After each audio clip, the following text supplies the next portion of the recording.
Uma rua escura e vazia no lado oriental de Berlim. A única luz vem de um poste de rua fraco. O som é abafado. Uma silhueta de um jovem, Klaus, 20 anos, caminha furtivamente em direção a uma parede de concreto com um arame farpado no topo. Do outro lado da parede, uma única sirene soa, e uma luz de guarda se move. Klaus para. O som de um rifle sendo engatilhado ecoa no silêncio. Klaus levanta a cabeça e olha para cima, desafiador. Ele espera. O tiro nunca vem. De repente, um som distante, como um murmúrio, começa a crescer. Não é uma sirene. É o som de centenas de vozes se aproximando. O murmúrio se transforma em um clamor alto, um rugido humano. Por 28 anos, Berlim foi uma cidade dividida por uma cicatriz de concreto e arame farpado. Uma barreira física, mas também uma barreira de esperança. Para alguns, era uma prisão. Para outros, uma linha de frente. E para todos, uma realidade inquestionável. Mas em 9 de novembro de 1989, uma única pergunta, e a resposta errada, mudou o destino de milhões. Mostra uma montagem de cenas do cotidiano em Berlim Oriental.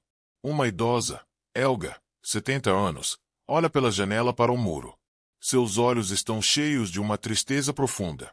Do outro lado, sua irmã, Greta, 72 anos, faz o mesmo, com a mão tocando o vidro.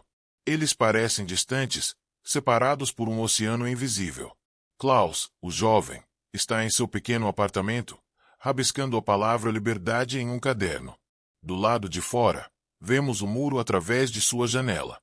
O muro de Berlim não era apenas um muro.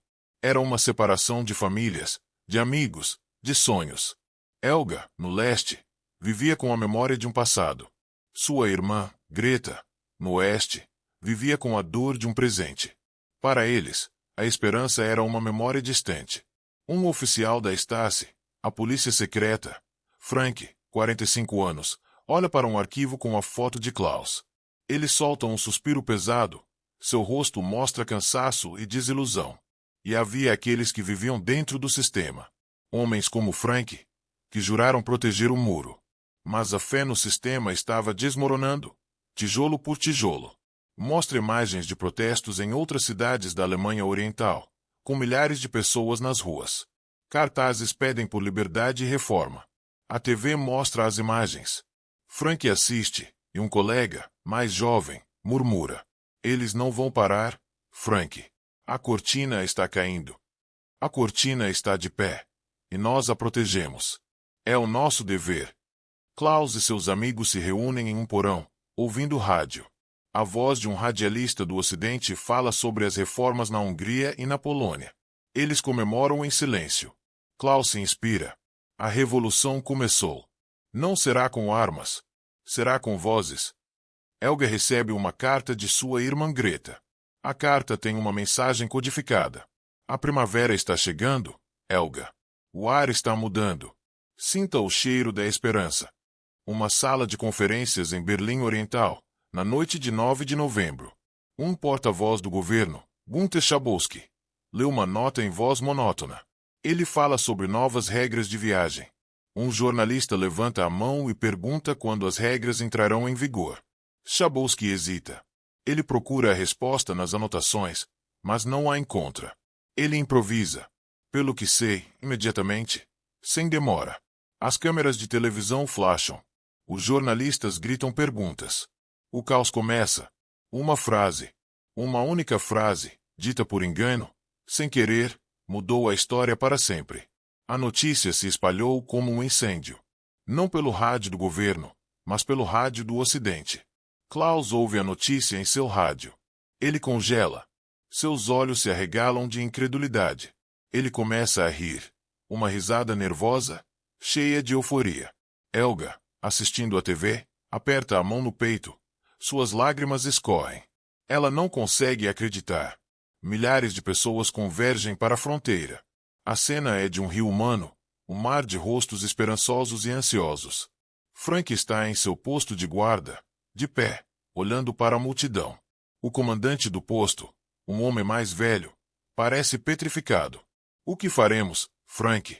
Não temos ordens para lidar com isso. O que faremos? Helga e Klaus, em um ato de esperança, se encontram no meio da multidão. Helga, cansada, segura a mão de Klaus.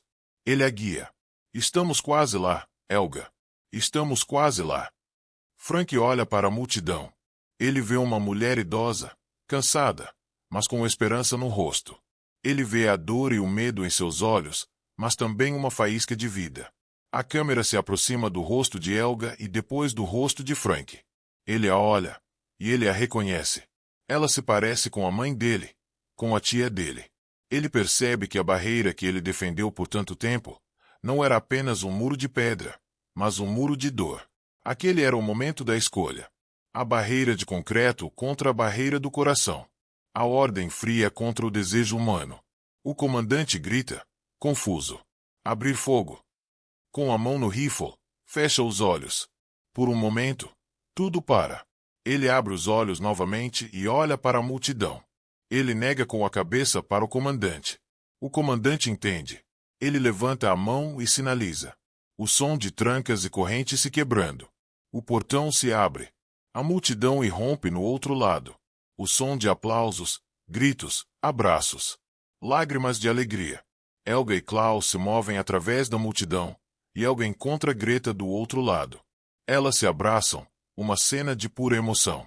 Greta, você veio. Eu te disse que o ar estava mudando. Klaus está no meio da multidão. Ele vê as luzes do ocidente, as lojas, as cores. A liberdade. Ele sorri. Ele olha para trás, para o muro, e vê Frank.